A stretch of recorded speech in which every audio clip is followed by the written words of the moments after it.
Il faut maintenant percer ce cube, hein, donc sur 3 faces. On va faire des trous traversants. La méthode est la suivante. On va d'abord réaliser un premier trou sur une face, puis un deuxième trou sur l'autre face, et enfin un troisième trou, comme ceci, sur la troisième face. Ces trous vont faire un diamètre de 8 mm. Voyons comment on va procéder. Nous partons de notre cube qu'on vient de réaliser par extrusion. On va d'abord commencer par tracer une esquisse, par exemple sur cette face ici, une esquisse circulaire, et ensuite, à partir de cette esquisse circulaire, nous pourrons enlever de la matière par extrusion pour faire un trou qui va traverser. Donc, allons d'abord sur l'outil esquisse. On va choisir l'outil cercle dans les esquisses. Je clique dessus. SolidWorks m'indique qu'il faut sélectionner un plan, une face plane ou une arête pour créer une esquisse pour l'entité. Donc en fait, une esquisse, c'est un contour fermé et il faut qu'il y ait un plan pour contenir en fait cette esquisse. Alors le plan, je vais simplement l'indiquer en cliquant ici pour indiquer à SolidWorks que je vais utiliser cette face du cube comme plan pour réaliser l'esquisse en forme de cercle. Voilà. Je trace maintenant un cercle quelconque et au niveau de la position et au niveau de sa taille. Voilà. Donc j'ai en fait en fil de fer un cercle réalisé sur cette face. Comme tout à l'heure avec mon esquisse rectangulaire, il faut maintenant contraindre totalement cette esquisse en indiquant des dimensions. Donc je vais sur l'outil cotation intelligente, comme tout à l'heure. Je vais d'abord définir le diamètre de ce cercle, tout simplement en cliquant sur le cercle, en relâchant la souris. Donc j'ai cliqué avec le bouton gauche, j'ai relâché, et là j'ai la possibilité d'indiquer un diamètre. Le petit symbole, le cercle là barré, veut dire diamètre. Donc la dimension actuellement, elle est en millimètres. Je vais indiquer, je clique, et là, je vais mettre une valeur de diamètre 8 mm ici. Je valide en cochant. Voilà, donc ma cote est toujours égale à 8, et je peux la changer de place comme ça. Actuellement, mon esquisse, elle est sous contrainte, tout simplement parce que je n'ai pas indiqué précisément la position du centre du cercle.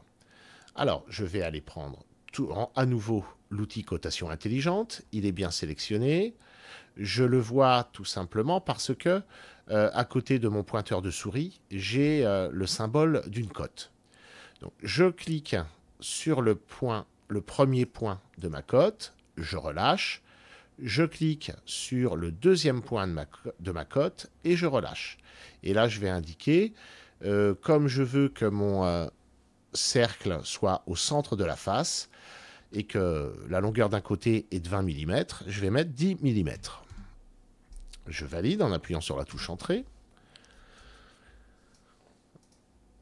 Pour que ce soit plus pratique, parce que là je vois ma vue elle est toute penchée, si je m'embête avec la molette de la souris pour faire pivoter, un raccourci sera beaucoup plus simple en allant ici et en choisissant de me positionner dans la vue de face. Voilà. Cette position-là est quand même beaucoup plus pratique pour effectuer la cotation. Donc j'ai toujours mon outil cotation intelligente, mon esquisse, mon cercle n'est toujours pas totalement contraint. On voit le trait est bleu, donc je vais avoir à rajouter une autre cote. Eh bien oui, il me manque la distance entre le centre du cercle et cette arête par exemple pour que l'esquisse soit totalement contrainte. Je clique sur le centre du cercle, je clique sur l'arête qui est là et je vais ici indiquer 10 mm.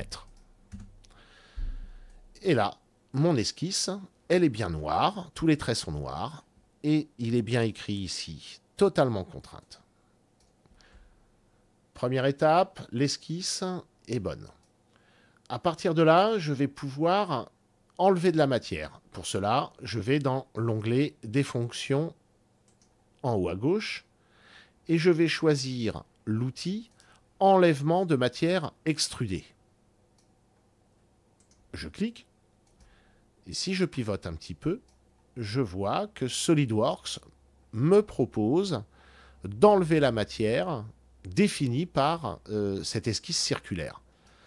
Les paramètres de l'enlèvement de matière sont ici.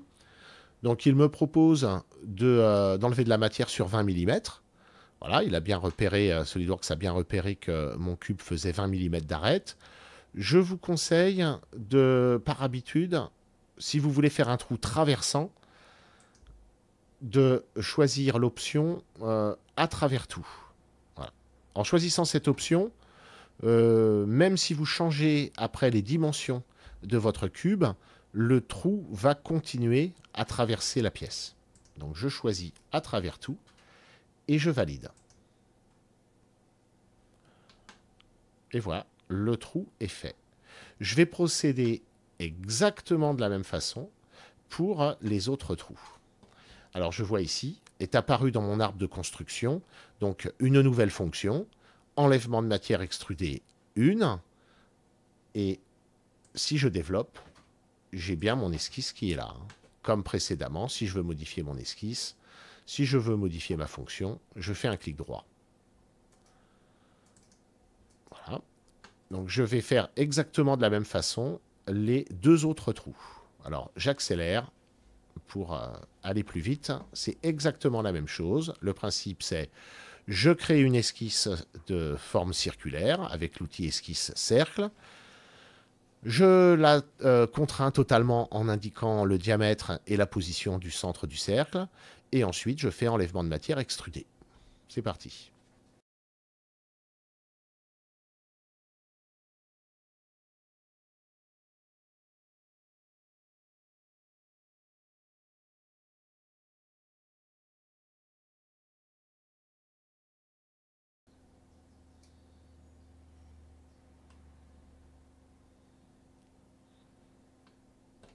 Donc voilà, les trois trous sont donc réalisés.